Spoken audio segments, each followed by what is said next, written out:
एक प्राचीन गुरुकुल था जिसमें एक राज्य के दो राजकुमार शिक्षा दीक्षा ग्रहण कर रहे थे। दोनों ही राजकुमार सगे भाई भी थे। शिक्षा पूरी होने पर एक परीक्षा आयोजित की जाती थी जिसमें सफल हुए विद्यार्थी को दीक्षित यानी ग्रेजुएट घोषित किया जाता था। इन दोनों राजकुमारों की शिक्षा पूरी होने पर ऐसी ही एक दीक्षांत परीक्षा का आयोजन किया गया। परीक्षा की शर्त के मुताबिक प्रत्येक राजकुमार को जंगल के एक कठिन रास्ते को पैदल चलकर पार करना था और दूर मौजूद नदी के दूसरे किनारे तक सकुशल पहुंचना था। रास्ते में आने वाली किसी भी चुनौती से उन्हें अपनी समझ के मुताबिक खुद ब खुद ही निपटना था। इसीलिए प्रत्येक राजकुमार को एक धनुष और तीरों से भरा हुआ एक तरकस भी दिया गया।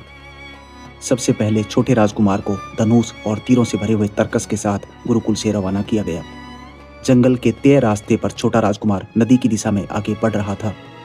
काफी दूर तक चलने के बाद अब आगे का रास्ता काफी संकरा होता गया और पगडंडी में बदल गया।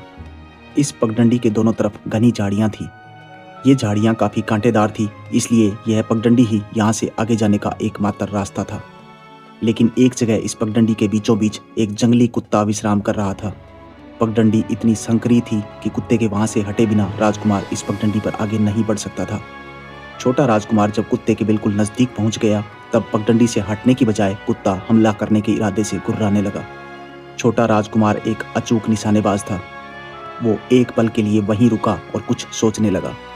यूं तो वह एक ही तीर से इस जंगली कुत्ते का काम तमाम कर सकता था, लेकिन न जाने कुछ सोचकर उसने जंगली कुत्ते से उलझना उचित न समझा। मंजिल की तरफ आगे बढ़ना तो जरूरी था, इसलिए वो पगडंडी के बाईं तरफ की कंटीली झाड़ियों के बीच से जगह बनाकर निकलने की कोशिश करने लगा। थोड़ी देर की शुरुआती मुश्किलों के बाद वह इन कांटेदार झाड़ियों के बीच से होते हुए आगे बढ़ता गया। अपनी इस जीत से जंगली कुत्ते का साहस बढ़ गया और वो और ऊंचे स्वर में जोर जोर से भौंकता गया। कुत्ते को नजरअंदाज करके छोटा राजकुमार झाड़ियों के बीच से ही आगे बढ़ता गया और किसी तरह से आखिरकार नदी के नजदीक तक पहुंच गया। अब बस परीक्षा का थोड़ा हिस्सा ही बाकी बचा था। दूर से छिपकर यह दृश्य देख रहे कुलगुरु ने अब बड़े राजकुमार को भी गुरुकुल से परीक्षा हेतु रवाना कर दिया। बड़ा राजकुमार भी काफी दूरी तय करने के बाद ठीक उसी पगडंडी तक पहुंच गया जहां वह जंगली कुत्ता अभी भी विश्राम कर रहा था।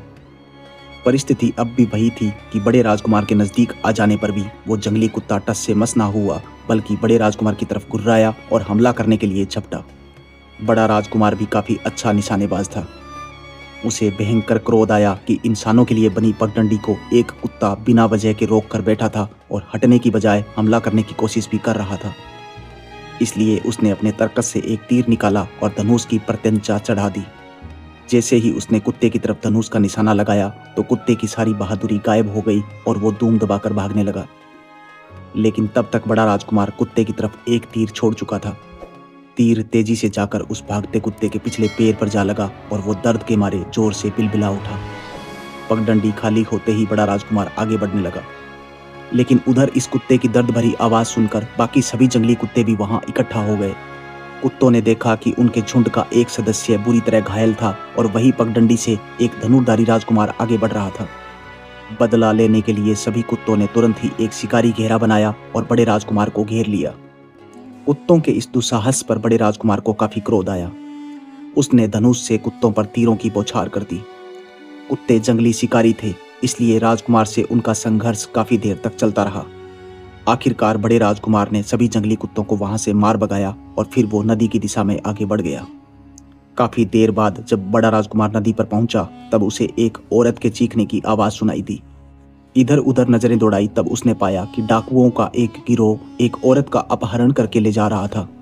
किसी बेबस इंसान को बचाना सबसे बड़ा मानवीय कर्तव्य होता है, इसलिए बड़े राजकुमार ने तुरंत ही पीठ पर बंधे तरकस से तीर निकालने के लिए हाथ बढ़ाया। लेकिन तरकस में तो अब एक भी तीर बाकी नहीं बचा था।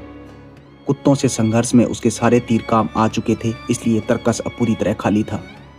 यह देखकर बड़ा राजकुमार अब नियत्था ही डाकुओं से भिड़ गया, लेकिन डाकुओं का यह गिरोह हथियार बंद था और उनका संख्या बल भी ज्यादा था। बहुत वीरता से लड़ने के बावजूद बड़ा राजकुमार युवती को उनके चंगुल से छुड़ा नहीं सका और डाकुओं ने बल प्रयोग से बड़े राजकुमार को ही बंदी बना लिया। डाकुओं ने उसके हाथ पैर बांध दिए और आंखों पर भी पट्टी बांध दी। लेकिन तभी बड़े राजकुमार को कुलगुरु की आवाज सुनाई दी।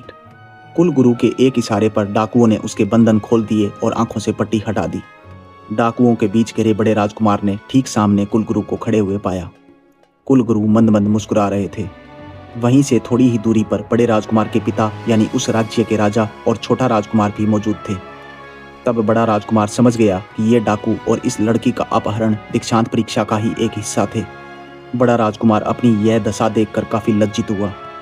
अब कुलगुरु ने दीक्षांत परीक्षा का परिणाम बताते हुए कहा कि छोटे राजकुमार को अपनी प्राथमिकताओं की सही समझ थी। उसकी प्राथमिकता नदी पार पहुंचना था। उसने रास्ते में मिले जंगली कुत्ते जैसी छोटी बाधाओं से उलझकर अपना समय और ऊर्जा बर्बाद नहीं किया। इसलिए जब नदी किनारे बड़ी चुनौती से सामना हुआ तब उसका धनुष और तीर सही तरीके से काम आ सके। लेकिन इसके विपरीत बड़े राजकुमार ने अपनी प्राथमिकताएं सही से तय नहीं की।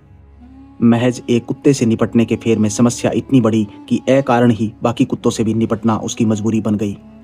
जब नदी किनारे एक लड़की को बचाने जैसी बड़ी प्राथमिकता से उसका सामना हुआ तब तक उसके सारे साधन और ऊर्जा खर्च हो चुके थे। यह सच है कि मंजिल को पाने के प्रयास में छोटी छोटी चुनौतियां हमेशा आती रहेगी। जीवन बेहद छोटा और सीमित है। रास्ते की हर छोटी चुनौती से उलझना और उनको जीतने की कोशिश करना कभी भी छोटे से जीवन की प्राथमिकता नहीं बन सकता है। इसलिए बुद्धि और विवेक से खुद की प्राथमिकताएं तय करनी चाहिए। जीवन की छोटी बातों में उलझने की बजाय उनसे निपटना ज्यादा सार्थक होता है, ताकि इंसान तय मंजिल को सही समय और सही तरीके से पा सके। साथियों, इस विषय पर आपकी क्या राय है कृपया हमें कमेंट बॉक्स से जरूर बताएं।